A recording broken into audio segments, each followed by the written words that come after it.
하나님 감사합니다.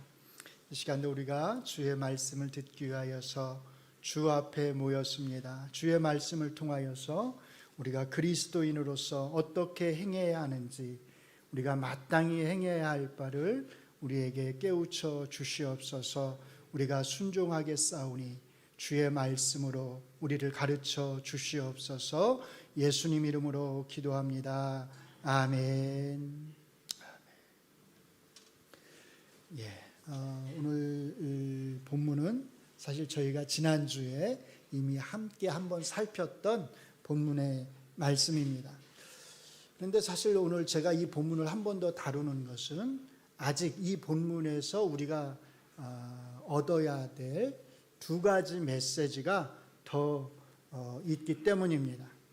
여러분이 오늘 본문을 잘 읽어보시면 알겠지만 사실 오늘 본문은 예수님께서 행하신 한 가지 행위에 두 가지 메시지가 들어있는 것을 알 수 있습니다. 첫 번째 메시지는 상징적인 의미의 메시지입니다. 두 번째 메시지는 예수님께서 행하신 이 행위의 목적, 그 의도가 무엇인지에 대한 예수님의 설명입니다. 사실 이 두 번째 메시지를 저희가 이제 지난주에 살펴본 거예요. 오늘 이제 우리가 하려고 하는 것은 이 첫 번째 메시지를 좀 살펴보고 이 첫 번째 메시지와 두 번째 메시지가 서로 어떻게 연결되어 있는가 하는 것을 우리가 생각해 보려고 합니다. 왜냐하면 이 두 개의 메시지가 예수님이 행하신 하나의 행동에, 그 하나의 행동은 이제 제자들의 발을 씻어주신 행동이잖아요. 이 하나의 행동에 이 두 가지 메시지가 함께 들어있기 때문에 이 두 메시지는 서로 따로 떨어져 있는 별개의 메시지가 아니라 분명히 어떤 연결점, 어떤 연결 관계를 가지고 있을 것이라는 겁니다. 그래서 우리가 본문을 읽을 때는 사실 제일 먼저 생각해야 될 게 뭐냐면 이 두 메시지가 어떻게 연결되어 있는지를 사실 잘 생각해 보아야 합니다. 그 다음에 이제 제가 두 번째 살펴보려고 하는 것은 예수님께서 두 번째 메시지에서 저희가 이제 지난 시간에 살펴본 것처럼 나를 본받으라고 말씀하셨는데, 이렇게 본받으라고 하셨을 때 그 본의 의미가 무엇인가 하는 것입니다. 먼저 예수님이 제자들의 발을 씻기시는 이 하나의 이야기 속에 두 가지 메시지가 어떻게 서로 연결되어 있는지를 한번 살펴보도록 하겠습니다. 우선 첫 번째 메시지는 6절부터 11절에 나오는 예수님과 베드로의 대화 속에서 잘 나타납니다. 이 대화를 통해서 예수님은 자기 자신이 제자들의 발을 씻기시는 이 행위가 그냥 아무런 의미가 없는 행위가 아니라 어떤 상징을 가지고 있는 행위라고 말씀을 하십니다. 그 상징의 의미가 뭐냐면 죄를 용서해 주시는 행위라는 겁니다. 제자들의 편에서 보면 죄를 용서받는 행위겠지요. 예수님을 향해서 예수님이 제 발을 씻기시다니요, 절대로 그럴 수 없습니다 라고 그렇게 반발하는 베드로를 향해서 예수님이 뭐라고 말씀하시냐면 내가 너를 씻어주지 않으면, 내가 너의 발을 씻어주지 않으면 너는 나하고 아무런 관련이 없다, 이렇게 말씀을 하십니다. 그러자 이번에 또 베드로가 이렇게 말합니다. 주여, 그렇다면 내 발뿐만 아니라 저의 손과 머리도 씻어주세요. 이런 베드로를 향해서 예수님은 이렇게 말씀합니다. 이미 목욕한 자는 뭐밖에요? 발밖에 씻을 필요가 없다. 이 말씀의 뜻은 그렇게 이해하기 어려운 것이 아닙니다. 뭘 빗대어 말씀하시는 거죠? 죄 용서를 뭐에 빗대어서요? 목욕에 빗대어서 하시는 말씀입니다. 한 번 목욕을 한 사람, 한 번 죄를 용서받은 사람은 다시는 죄를 용서받기 위해서 기도할 필요가 없다는 겁니다. 한 번 온전한 용서를 받은 사람은 다시 그런 온전한 용서를 받을 필요가 없다는 겁니다. 이것은 물론 그 다음에 있게 될 예수님의 십자가 사건을 미리 내다보시면서 그 십자가 사건으로 말미암아서 제자들의 모든 죄가 용서받게 될 것을 예수님이 미리 내다보시면서 지금 하시는 말씀입니다. 그렇기 때문에 예수님의 십자가 사건은 상황에 따라서 이것이 일어날 수도 있고 안 일어날 수도 있는 그런 가변적인 사건이 아니라 어떤 사건이에요? 반드시 일어나게 되어 있는, 일어날 수밖에 없는 하나님의 구원 계획 안에서 예수님의 십자가 사건은 우리의 죄 용서를 위해서 반드시 일어날 수밖에 없다라고 하는 것을 사실은 보여주는 것입니다. 그러므로 예수님의 십자가 사건은 시간상으로는 아직 일어난 것이 아니지만 의미상으로는 마치 이미 일어난 것처럼 그렇게 예수님은 말씀을 하시는 것입니다. 이미 목욕한 자는 발밖에 씻을 필요가 없다. 목욕은 한 번으로 족합니다. 두 번, 세 번 반복해서 목욕할 필요가 없습니다. 십자가의 구속의 은혜로 우리가 죄를 용서받는 것은 한 번이면 족하다는 뜻입니다. 이렇게 한 번 죄를 용서받고 구원의 은혜를 누리게 되는 사람은 영생의 복을 소유하는 것입니다. 예수님의 십자가의 죽으심으로 말미암아 온전히 죄 용서를 받은 사람은 다시금 죄를 용서받기 위해서 구원을 위해서 기도할 필요가 없습니다. 이미 구원은 그의 소유가 되어 있기 때문입니다. 사실 이것은 요한복음이 계속해서 반복해서 일관되게 강조하는 메시지이기도 합니다. 한번 하나님의 부르심을 받아서 한번 영생을 얻은 사람은 그 영생을 잃어버리지 않는다고 하는 것, 이것이 요한복음의 중요한 메시지입니다. 그렇기 때문에 어떤 죄를 지었다고 해서 영생을 잃어버리는 것이 아닙니다. 물론 우리는 때때로 죄를 범합니다. 거의 매일같이 우리는 죄를 범하면서 살아갑니다. 그것을 부정하는 것이 아닙니다. 그러나 우리가 그렇게 매일같이 범하는 그 죄들은 결코 우리가 얻은 그 구원의 은혜를, 온전한 죄 사함의 은혜를 없는 것으로 할 수가 없다는 것입니다. 그것은 마치 우리가 발을 씻는 것처럼 그때 우리가 범하는 죄에 대해서 하나님 앞에 용서를 구하면 하나님께서 우리 주 예수 그리스도의 그 십자가의 은혜로 말미암아 그 죄를 용서해 주신다는 겁니다. 이런 죄들을 우리가 범한다고 해서 우리가 한 번 목욕을 했다고 하는 그 사실이 바뀌지 않습니다. 우리가 이미 온전히 죄의 용서를 받고 영생에 들어갔다고 하는 그 사실이 취소되지 않습니다. 그러므로 제자들의 발을 씻기신 그 예수님의 행위가 우리에게 전해주는 첫 번째 메시지는 이것입니다. 한번 같이 읽어보겠습니다. 시작. 우리는 온전히 죄를 용서받아 영생을 얻은 자들로서 그때 범하는 죄만을 용서받으면 된다. 본문의 두 번째 메시지는 예수님이 제자들의 발을 씻어주신 의도, 그 목적과 관련이 있습니다. 저희가 이미 지난주에 사실은 살펴보았습니다. 그것을 그냥 한 줄로 요약하면 다음과 같이 요약해 볼 수 있습니다. 같이 읽습니다. 내가 너희를 섬긴 것처럼 너희도 서로를 섬겨야 한다. 자, 이제 이 첫 번째 메시지와 두 번째 메시지가 우리 앞에 있습니다.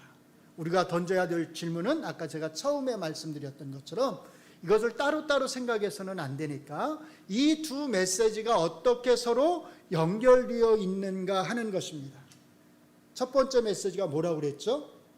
우리가 온전히 죄를 용서받은 자들로서 우리는 그때 범하는 죄들만 이제 용서를 받으면 된다는 것이었습니다. 두 번째는요, 예수님이 우리를 섬긴 것처럼 그렇게 우리가 서로를 섬겨야 된다는 것입니다. 이 두 메시지가 어떻게 연결이 되어 있을까요? 이 둘을 합치면 어떻게 될까요? 다음과 같이 정리해 볼 수 있습니다. 같이 읽습니다. 온전히 죄를 용서받아서 영생을 얻은 자들로서, 그래서 그때 지은 죄만을 용서받으면 되는 자들로서 우리는 예수님이 섬기신 것처럼 서로를 섬겨야 한다.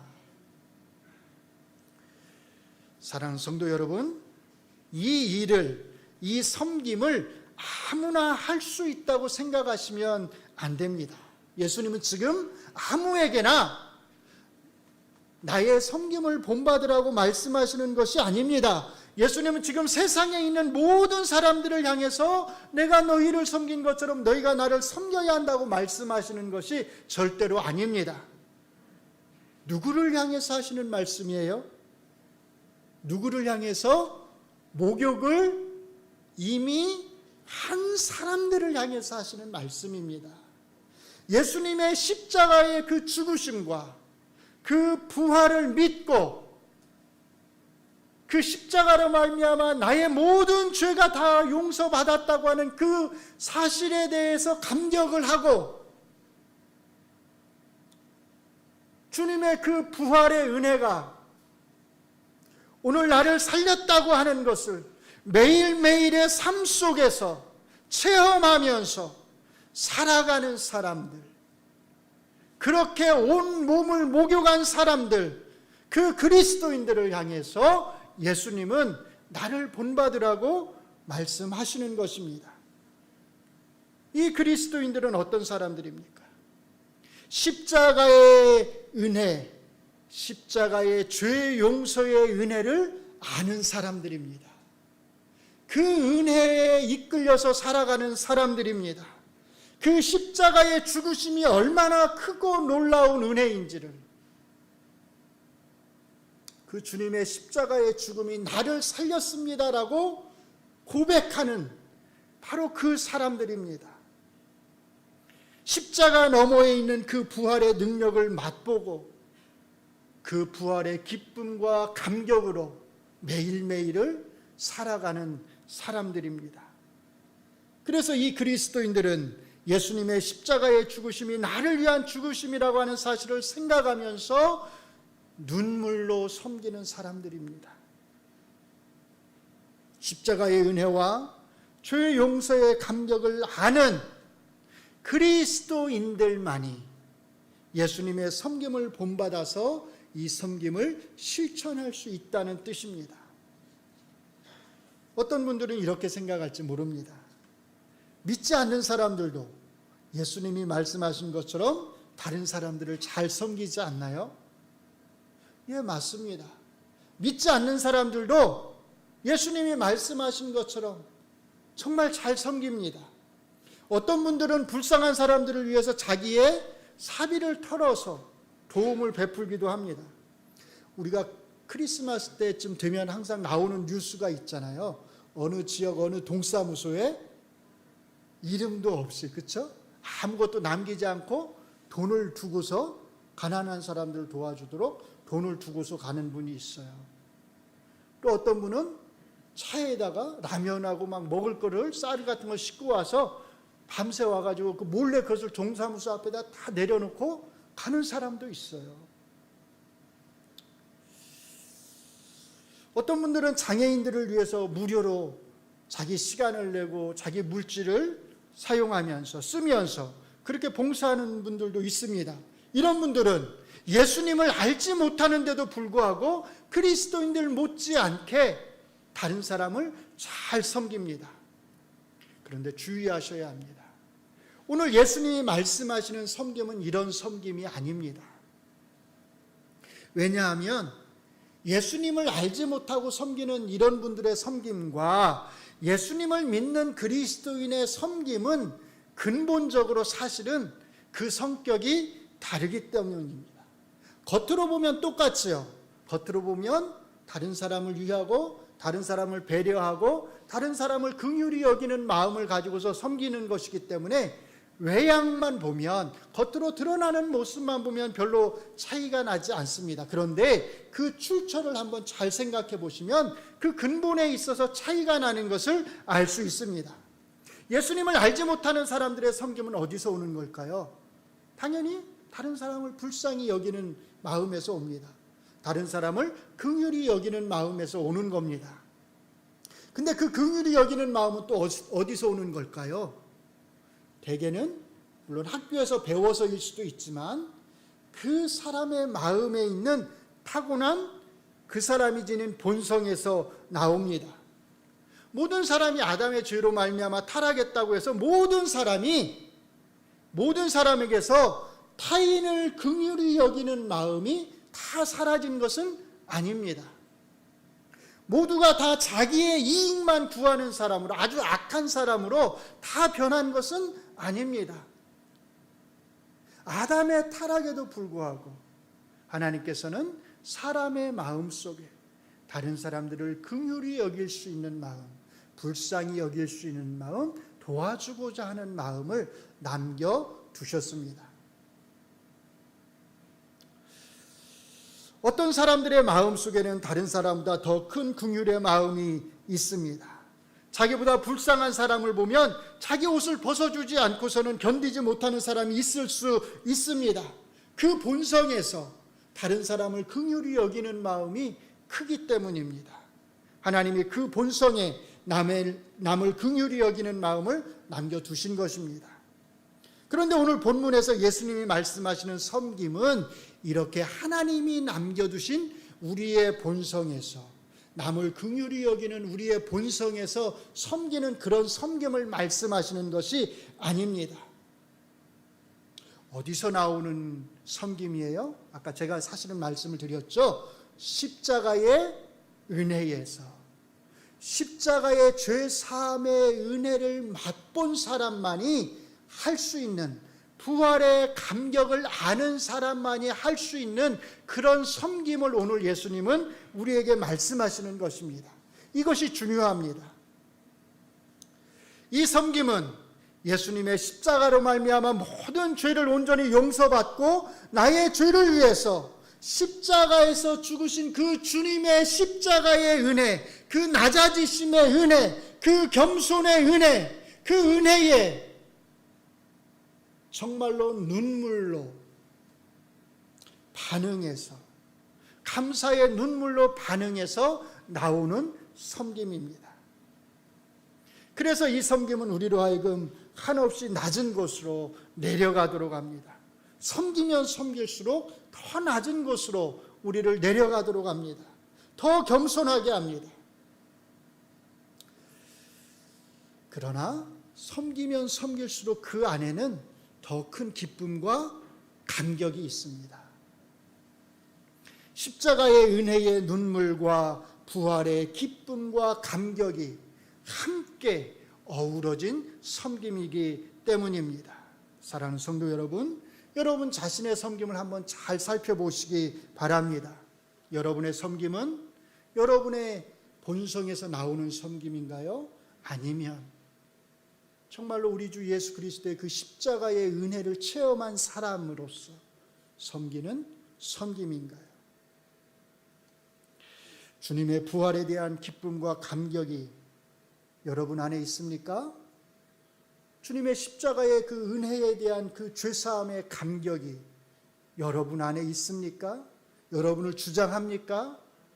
그 십자가의 은혜가 우리를 주장해서 우리 안에서 기쁨과 감격의 섬김이 나와야 합니다. 주님의 십자가를 생각하면, 주님의 부활을 생각하면 내가 이렇게 섬길 수 있다고 하는 바로 이 사실이 얼마나 감사하고 기쁜 일인지 모릅니다. 물론 힘들 때도 있습니다. 섬기는 것이 마냥 쉬운 일은 아니잖아요. 정말로 힘들 때도 있습니다. 그런데요, 이 십자가의 주님을 생각하면 그 힘든 것까지도 나에게는 커다란 기쁨을 가져다 준다는 사실입니다. 주님의 십자가가 주는 힘이 있습니다. 십자가의 은혜가 나에게 주는 힘이 있어요. 부활의 감격이 나에게 가져다 주는 힘이 있습니다. 그리스도인의 섬김은 바로 그 힘을 가지고 섬기는 것입니다. 내가 구원받은 죄인이라고 하는 그 사실이 나에게 가져다 주는 놀라운 힘이 있습니다. 그 힘을 가지고 우리는 섬기는 것입니다. 그래서 섬기는 일이 분명히 힘든데 힘들지 않고 기쁩니다. 아마 제가 지금 무슨 말을 하는지를 아시는 분들이 계실 것입니다. 이 모든 것이 어떻게 가능할 수 있을까요? 이 섬김이 어떻게 가능할 수 있을까요? 우리가 목욕을 한 사람들이기 때문입니다. 목욕을 하지 않고서는 아무도 예수님을 본받아서 서로를 섬길 수 없습니다. 이렇게 첫 번째 메시지는 두 번째 메시지의 근거가 된다고 하는 것을 우리가 알 수 있습니다. 이제 두 번째로 예수님을 본받는다고 하는 말이 무슨 뜻인지를 한번 간단히 우리가 살펴보도록 하겠습니다. 예수님께서는 15절에서 이렇게 말씀하십니다. 내가 너희에게 행한 것 같이 너희도 행하게 하려 하여 내가 본을 보였다. 이 표현에 주목하셔야 됩니다. 본을 보였다. 한마디로 말하면 나를 본받으라는 뜻입니다. 본을 보였다. 이게 무슨 의미일까요? 일단 다른 거 하나하고 좀 구분을 하자면 본받으라고 하는 말은 흉내내라는 말이 아니라고 하는 것을 조금 우리가 인식을 했으면 좋겠습니다. 흉내내는 건 어떤 거죠? 다른 사람이 하는 행동을 겉으로 따라서 하는 겁니다. 그것을 가리켜서 우리가 흉내낸다고 말을 합니다. 예수님이 말씀하신 그 본은 나를 너희가 흉내내라 라고 하는 그런 말씀의 의미가 아닙니다. 예수님이 제자들의 발을 씻어주신 것처럼 그렇게 겉모습만 따라서 다른 사람들의 발을 씻어주면 된다라는 것이 아닙니다. 우리가 세족식 하잖아요. 세족식 해보셨나요? 저도 옛날에 해봤어요. 저도 전도사 때 사실은 학생들 데리고도 해보고 아이들 데리고도 해보고 세족식을 해봤습니다. 우리가 그렇게 예수님께서 하신 그 세족식을 본받아서 흉내내서 정확하게 말하면 아무리 많이 세족식을 한다 한들 우리가 그들을 정말 잘 섬겼다 이렇게 말할 수 있을까요? 그것은 그냥 예수님의 행동을 우리가 흉내낸 것에 불과할 뿐입니다. 그것은 진정으로 예수님의 모습을 본받은 것이 아닙니다. 그러면 예수님을 본받는다고 하는 것은 무슨 뜻일까요? 이렇게 한번 정리해 보았습니다. 같이 한번 읽어보겠습니다. 시작. 예수님의 섬김을 본받는다는 것은 예수님이 행하신 행위를 겉으로만 따라하는 것이 아니라 뭐라고요? 예수님이 지니신 그 마음으로 섬기는 것입니다. 예수님이 지니신 그 마음으로, 이게 중요하지요. 겉 행동만, 발을 씻는 행동만 따라해봐야 아무 의미가 없습니다. 예수님이 지니신 그 마음으로 발을 닦아야지요. 예수님이 지니신 그 마음이 어떤 마음일까요? 오늘 본문의 1절 말씀이 그 예수님의 마음에 대해서 우리에게 설명해 줍니다. 같이 읽어보겠습니다. 시작. 6월절 전에 예수께서 자기가 세상을 떠나 아버지께로 돌아가실 때가 이른 줄 아시고 뭐라고요? 세상에 있는 자기 사람들을 사랑하시되 끝까지 사랑하시니라. 끝까지 사랑하시니라. 끝까지 사랑하는 마음. 세상에 있는 자기 사람들을 끝까지 사랑하는 마음. 바로 이 마음입니다. 바로 이 마음으로 예수님은 제자들의 발을 씻기셨습니다.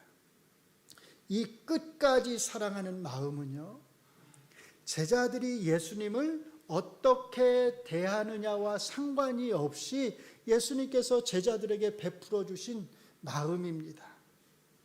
이 밤이 지나면, 이 밤이 새고 나면 이제 제자들은 어떻게 되죠? 모두가 예수님을 버리고 도망하게 될 겁니다. 가룟 유다는 예수님을 팔 것입니다. 예수님의 수제자라고 일컫는, 다른 사람은 몰라도, 다른 사람은 다 예수님을 버려도 저는 예수님을 버리지 않겠습니다라고 그렇게 장담을 했던 베드로가 예수님을 3번씩이나 계집종 앞에서 부정하는, 부인하는 일이 일어날 것입니다.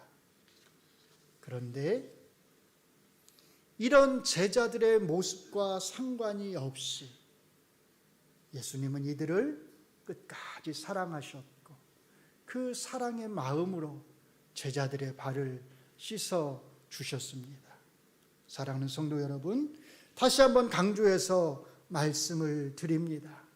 예수님의 섬김을 본받는다고 하는 것은 바로 예수님이 지녔던 이 사랑의 마음, 이 끝까지 사랑하는 마음을 가지고 섬기는 것을 의미합니다.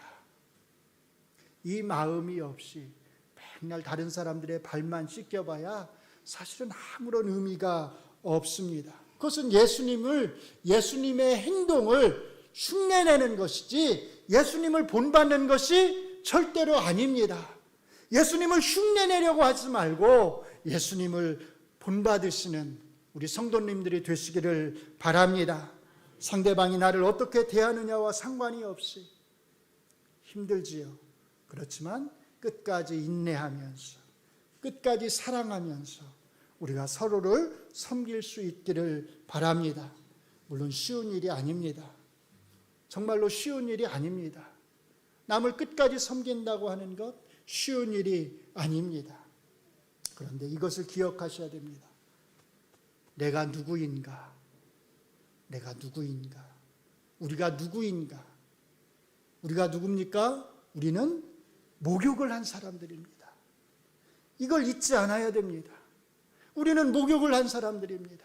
우리는 온전히 우리 주 예수 그리스도의 십자가의 피로 말미암아서 그 주님의 피로 우리는 온 몸을 깨끗이 씻은 사람들입니다. 우리는 십자가의 은혜를 아는 사람들이고 부활의 기쁨과 감격을 아는 사람들입니다. 이 은혜와 기쁨과 감격이 우리를 주장합니다. 이 은혜와 기쁨과 감격이 우리 안에 충만합니다.